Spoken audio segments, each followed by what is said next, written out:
Russia's unprovoked war against Ukraine has dealt heavy blows to the Russian Navy and the Russian Maritime Trade Network and the Black Sea Fleet. Russia's Black Sea Fleet is now seriously melting. It has lost 18 warships and boats so far. These included warships, large amphibious ships, and small amphibious ships, including the Moskva flagship. The Russian Navy also lost 2 military airfields and 24 aircraft. This success, of course, belonged to the Ukrainian army. The biggest threat to the Russian Navy in the Black Sea is no longer warships, because Ukraine repels Russian warships with the help of Harpoon and Neptune anti-ship missiles. Also, the Russian naval ports in Crimea are no longer safe because Ukraine's unmanned surface drones can easily blow up Russian ports. We saw the last example of this week. These unmanned surface drones attacked Russian warships in the port of Sevastopol. However, Ukraine is still vulnerable to Russian submarines in the Black Sea. This is how it was always thought. Now the Ukrainian Navy has the equipment and combat vehicles to hunt Russian submarines. Let's take a look at the Ukrainian Navy's plans to hunt down Russian submarines with the Russian Navy's heavy losses. Vice Admiral Alexei newspaper stated that anything with a Russian flag is now a target for the Ukrainian Navy. The Vice Admiral threatened all of Russia's assets at sea, saying it doesn't matter if it's a cruiser, a boat, a frigate, or a submarine, as it is known. In March 2022, the Russian General Staff stated that the existence of the Ukrainian naval forces had come to an end. Against these words of the Russian General Staff, a slap-up response came from the Ukrainian Navy. The response of the Ukrainian Navy was quite heavy and deeply shook the Russian Navy. On April 13,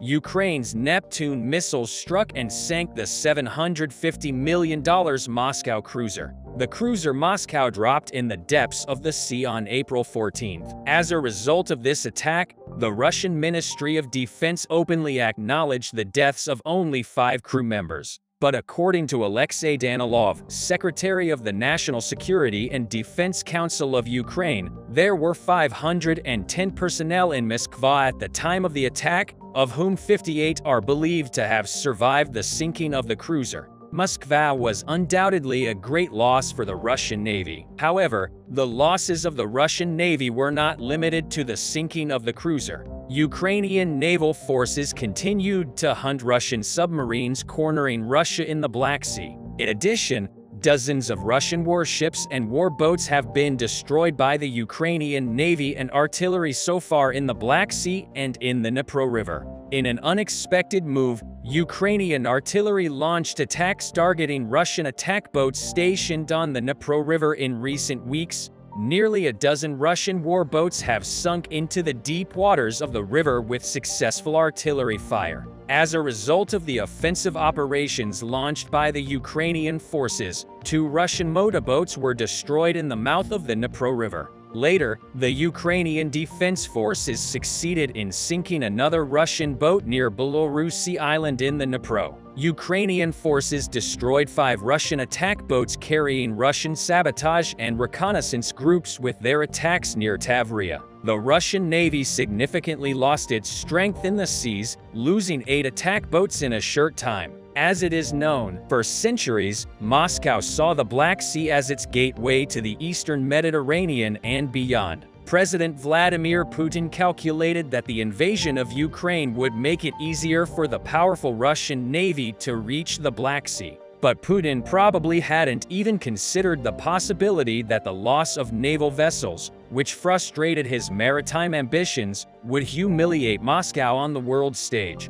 It is a very sad situation for Putin that Russia, which is trying to be an effective power in the Black Sea, is cornered in the Black Sea with unexpected attacks. The Russian leader is trying to deal a series of heavy blows both on land and at sea. The move that will undermine Vladimir Putin's struggle comes from the United Kingdom. As reported in November 2022, British Defence Secretary Ben Wallace stated that the UK will send 3 seeking helicopters to Ukraine. In total, Great Britain trained 10 crew Ukrainian pilots. The British seeking helicopter arrived in Ukraine. Ukrainian authorities have long sought aviation assets. For example, the USA supplied Kiev with 20 Mi-17 helicopters, but warnings have been made by the Pentagon and elsewhere about the provision of more sophisticated fixed-wing aircraft, such as F-16s. Concerns, for example, in part about the training required for Ukrainian pilots to learn how to use them.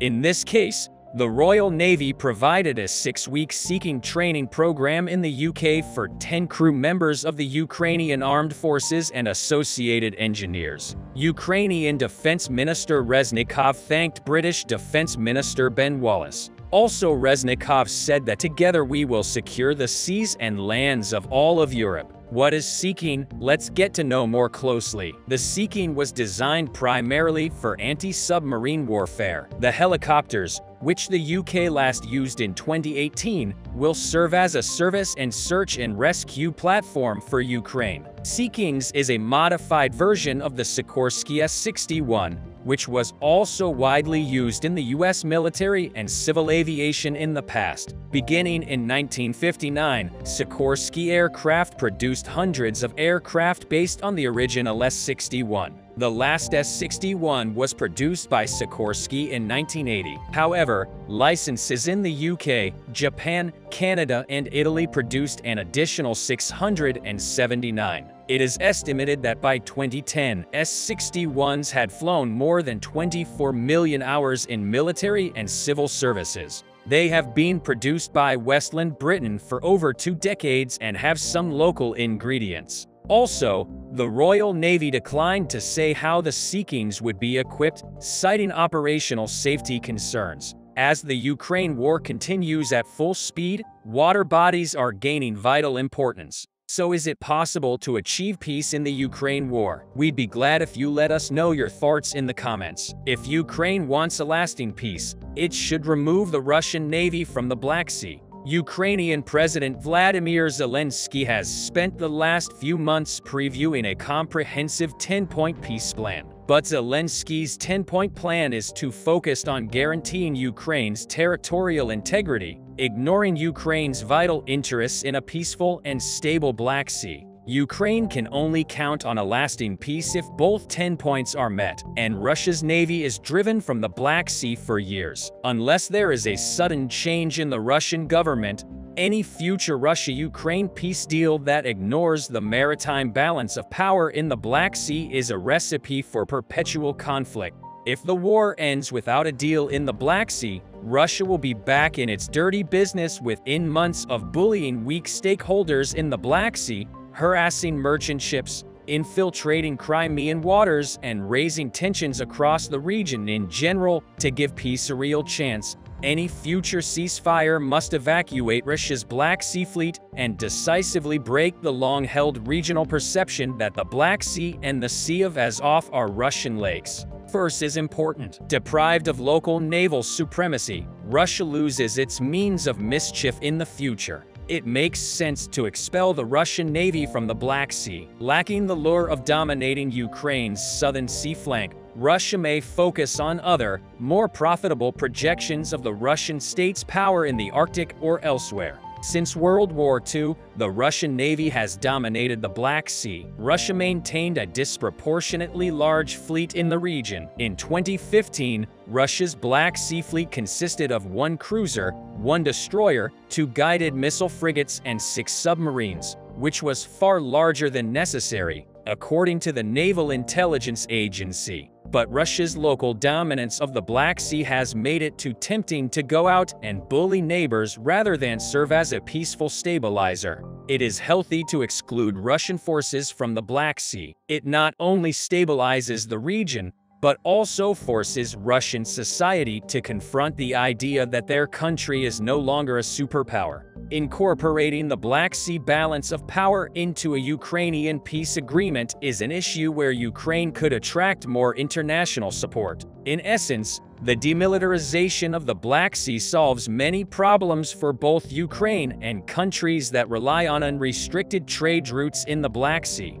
A stable and peaceful Black Sea is a great return on investment from the international community in Ukraine's continued resistance. Russia's aggression in Ukraine has cost the world dearly. The failure to reclaim Russia's dominance of the Black Sea makes the future conflicts inevitable, jeopardizing the world's investments in Ukrainian resistance. The Russian invasion of Ukraine is still ongoing, but it's never too early to set the framework for a more peaceful future. Zelensky's simple 10-point peace plan is a great starting point, but it's holding Russia big sea knife against Ukraine's commercial lifelines. As a result, if Ukraine can continue to squeeze Russia in the Black Sea, it will ease their commercial lifelines. If Ukraine dominates the Black Sea, it will gain the possibility of dominating trade and wealth. In the Ukrainian war, the naval forces of Ukraine, as well as the ground troops, made quite a name for themselves. With the winter season, both armies reduced their ground operations to a minimum and continued their clashes with mutual missile and UAV attacks. For Russia, the source of the missile attacks is undoubtedly the Russian Black Sea Navy. Russia has been carrying out offensive operations with missile and kamikaze drone attacks for the last few months. These missile and kamikaze attacks are also mostly fired from the Crimea and the Black Sea Russian fleet. However, the Ukrainian army does not pass this place empty. To stop the Russian attacks and continues its attacks against the Crimea and the Russian Black Sea fleet. Due to the Ukrainian attacks, Russia has only 7 ships left in the Black Sea, and it seems doubtful that these ships will continue to exist in the upcoming Crimean offensive. Let's examine together the developments regarding the Russian Navy and how Ukraine wants to end the Russian presence in the Black Sea. The Ukrainian armed forces have released images taken after the attack on a ship belonging to the Russian Black Sea fleet. The video was made public after the confession of a Russian admiral who for months denied that the Saratov ship had sunk. The images were published by the commander-in-chief of the Ukrainian land forces, General Valery Zaluzhny. Russia is desperately forced to accept losses as the sinking of Saratov was published this week on the official account of the Ukrainian General Staff. The Ukrainian armed forces shared on social media a clip in which they said that a year ago soldiers destroyed the ship in the Zaporizhia Oblast port of the city of Berdyansk. Other ships, Orsk, Caesar, Kunikov, and Novokirkivsk, were also damaged, while Saratov was destroyed, according to the Post. In short, the legend of the invincibility of the Russian fleet was buried in history by the well-meaning attacks of the Ukrainian army. The published video once again proved an irrefutable fact that the Russian army will not be able to shelter on the territory of Ukraine, neither on land nor in water. Russia acknowledged the loss of Saratov only on the first anniversary of the ship's destruction when Felix Menkov, the commander of the Crimean naval base in Sevastopol, appointed by Russia, unveiled a plaque commemorating the killed sailors. A year ago, the Russian army lost the battleship Saratov. It also lost the crews of Saratov, Novokirkivsk, and Caesar Kunikov. Russian officials said this is the first official confirmation that the ship was lost in combat after a year of denial that the ships were hit by Ukrainian missiles. Referring to the soldiers who died, the Russian authorities said that our children and grandchildren should be raised with such role models in love and service to Russia. The United States, on the other hand, released satellite images showing the destroyed ship's proximity to the attack's fueling facilities. According to the Ukrainian armed forces, the ship was lifted and taken to the Crimea for repairs. Ukrainian authorities also reported that the commanders of the 2 landing craft damaged in Berdyansk were traitors to Ukraine because they took refuge in Russia in 2014, and that the ship was lifted and sent to Crimea for repairs. The sinking of Saratov occurred just after Putin's army began the war with Ukraine. The incident occurred 3 weeks before the flagship of the Black Sea Fleet, The cruiser Moskva was destroyed in an attack that brought a blow to Ukraine. Russia has recently had problems with another ship, the 1,000-foot flagship Admiral Kuznetsov, which is reportedly unable to move under its own power. Russia's aircraft carrier has been out of service for over 5 years and has been in dry dock, repair and grappling with technical glitches. Russia's only aircraft carrier has been plagued by a series of fires, accidents, and corruption in its lifetime. The ongoing overhaul of the Navy flagship first began in 2017 but was halted due to a series of unfortunate events that delayed the ship's return to service. Just weeks after a small fire on the ship a few months ago, Ukraine's defense ministry revealed that Admiral Kuznetsov was unable to act on its own strength. Amid these setbacks, Russia's defense ministry recently reported that the cruiser is scheduled to depart from dry dock by mid-February. However, Moscow's claim that the production of military equipment was proceeding according to schedule did not show an anomaly, although in reality this was not the case. So how important is the Admiral Kuznetsov aircraft carrier to the Russian Navy, named after respected USSR Admiral Nikolai Gerasimov Kuznetsov, Russia's oldest and only aircraft carrier, was first commissioned in the Soviet Navy in 1985. The ship's design and purpose was to support and defend Navy missile-carrying submarines and other missile-carrying aircraft. The carrier has at least 24 rotary-style vertical launch systems, each with 8 missile cells. These systems can fire a potentially staggering 192 Sion 9 Gauntlet point air defense missiles, which could help the ship defend against anti-ship missiles, surface ships, and even aircraft. Experts detail that Kuznetsov is equipped with submarine defense with a pair of AV-1 anti-submarine anti-torpedo rocket systems. In addition, there are 6 AK-630 guns and 8 Kosh-10 missile cannon CIWS systems on board. The black smoke that covered Kuznetsov when he took action perhaps symbolizes the aging nature of the carrier Masad, the extremely thick, tarry substance that powers Russia's only aircraft carrier emits black smoke when burned, making the ship visible from miles away. Other flaws in the ship's construction exacerbated the smoke problem because mazout is a particularly challenging fuel source. Proper boiler and piping is required to adequately preheat and pressurize. However, inadequate piping laid during the carrier's initial construction made it difficult for its boilers to operate at full capacity at the same time. In addition to its spoke-quality construction, Moscow's aircraft carrier suffered numerous unfortunate events. In 2018, a floating crane crashed onto the deck of the ship, killing a worker and injuring several more. A year later, a fire caused by a welding accident in the ship's engine room sent 14 workers to the hospital and killed 2. Perhaps the most depressing is the carrier's operational history. So what posts did Admiral Kuznetsov hold in the 38 years since its launch? Admiral Kuznetsov was deployed to Syria only once from 2016-17 to fight. During this deployment, 2 airframes were lost as faulty intercept wires failed to secure their landing. This event actually forced the rest of the airframes placed on the carrier to be moved to an air base in Syria, rendering the carrier's existence useless.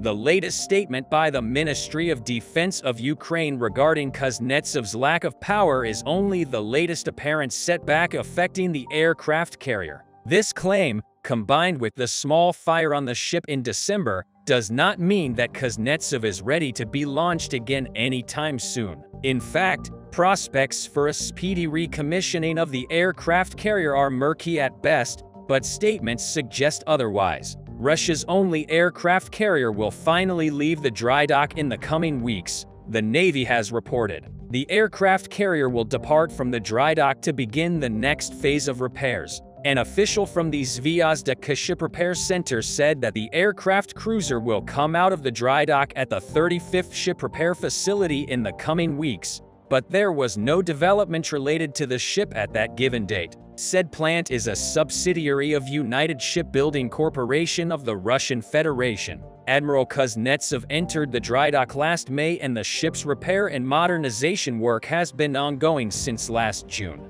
The warship started the process of leaving the dry dock facility in late December. Russian officials had previously said that the aircraft carrier would be put back into service in early 2024 after a major overhaul. Corruption further contributed to the lack of progress in renovating the carrier. In March 2021, the general director of the shipyard No. 10 in Polyony, Yevgeny Zudin, was arrested on suspicion of stealing the Russian Navy's 45 million rubles allocated for the repair of the flagship of the Northern Fleet. It seems that efforts are underway, and Admiral Flota Sovetsko-Gosoye Kuznetsov may return to service next year. Of course, we will see how the Russian Navy will be until then, and we will continue to convey the developments to you. A lot of news is coming from Bakhmut after the recent frontline shifts in the region. The Russians tried to keep up the momentum and immediately break through the next line of defense. They launched a series of assaults almost from all sides, but as shown in an exclusive video from Wagner forces, all it led to was more corpses. Last time I told you that after the withdrawal from Paraskeva, the front line shifted towards the highway. Since the Ukrainians were no longer present in Paraskeva, this gave more freedom to the Russian assault units and allowed them to assault the northern outskirts of Bakhmut after establishing control over several blocks. The Russians immediately opened another line of attack and started advancing along the railways. This is why some sources started circulating information that the Ukrainian defense collapsed and the Russians had already taken Bajivka and Yagodina into a pocket. However, this is not true because there is simply no possibility for the Russians to maintain their presence in this region. They can only quickly slip through, conduct an attack, and withdraw. Some sources also suggest that the Russians took control over the main Ukrainian defenses near Yagodny, which is the train station. However, even Russian sources are not in agreement with this development, and most refer to the outer region as a gray zone. Nonetheless, this doesn't make the situation easy. The Russians are stretching the front line and fixing a lot of Ukrainian troops. They're attacking the train station, Yarden Bajivka, from two sides, and also Dubova Vasilivka. Right now, the fights are mainly taking place in the forest areas where the Ukrainians established their positions. There are two ways to supply this prefrontal group from Bakhmut and from Morhovo. Vasilivka, constant clashes likely made the center of this road unusable, so both ways are used to minimize the risks. So far this method is working because, as reported by the Russians, the Ukrainians have successfully reinforced the line with several fresh battalions. The Russians are also facing a lot of challenges and constraints. First of all, their main axis of advance comes from the lowlands. The Ukrainians in Yadin are located on the side of a hill and do not allow the Russians to attack in large groups. That is why, according to the soldiers on the ground, Russian assault units are quite small. They tried to compensate for it with a number of attacks by launching several attacks on each settlement from multiple sides. So far, their attack Konyagin has been successful or rebuffed from the hills. Attacking Berezivka in front is obviously a suicide mission, so they are trying to take control over the forest and tree belts on the hills so far and successfully, and additional attacks to fix. Ukrainian troops are also complicated by local geography, in particular dense tree areas on this hill. The Ukrainians have also received supplies of mortars, which is the most effective weapon against such types of attacks. Many Ukrainian analysts are saying that the lack of mortars was one of the biggest factors that contributed to the rapid fall of Solzhenitsyn. They said that the Ukrainians were forced to use short rounds from machine guns, which suffer from overheating because it is very hard to destroy a hiding enemy. On the contrary, several mortar shells are usually enough to destroy the whole approaching squad. Due to the internal feud between Wagner forces and the Russian Ministry of Defense, Wagner forces lack the proper means of suppressing Ukrainian fire and conducting counter-battery operations. Several days ago, Wagner fighters published a video showing dozens of recently killed soldiers. They themselves said that Wagners are losing several hundred people every day due to inadequate supplies of ammunition. This is extremely important because Wagners have to storm 3 big hills in order to cut all supplies to Bakhmut and achieve operational encirclement. And if we check the weather, we can see that there are only 4 days left of relatively cold weather. After that, the temperature will skyrocket and all the snow will melt and turn the fields into mud. As you can see from the map, absolutely all lines of Russian attacks imply that they need to cross the fields. Accumulated losses and bad weather will likely force the Russians to decrease the intensity of their attacks significantly. Some people expressed their concern about Bakhmut because with the return of the muddy season, the Ukrainians in Bakhmut will not be able to use the fields for supplies and withdrawal. However, everything suggests that they are prepared. Last week, Ukrainian commanders closed the road for civilians and volunteers, which implies that the Ukrainian military was going to use these roads intensely for their own purposes. Some videos showed that the Ukrainians had evacuated all the archives and documents from Bakhmut. Other videos showed that more blocks on the eastern side of the river had been left. In fact, right now, the Ukrainians are controlling only a small portion of the residential area. Other sources suggest that many units were relocated from Bakhmut and the number of troops decreased to 4,000 or 5,000. One of the reasons the Ukrainians could do it lies in the fact that the Russians decreased the intensity of their attacks inside the town and concentrated on the encirclement. Unfortunately for the Russians, by the time they achieved what they planned, it looks like there will be no one to encircle. Muddy weather will not allow the Russians to cut the roads and the Ukrainians will be able to withdraw gradually before the ground dries up in April. Overall, the situation around Bakhmut is very difficult for both sides. The Ukrainians have less and less room left to hold off Russian advances and ensure that the flow of supplies continues to reach the city, while Russian forces have almost run out of time because in a few days all the snow is going to melt, make fields unusable, and put an end to their advances. The Ukrainians have almost completed restructuring their defense inside the city, and if they manage to hold the flanks for several more days, the situation will become much easier.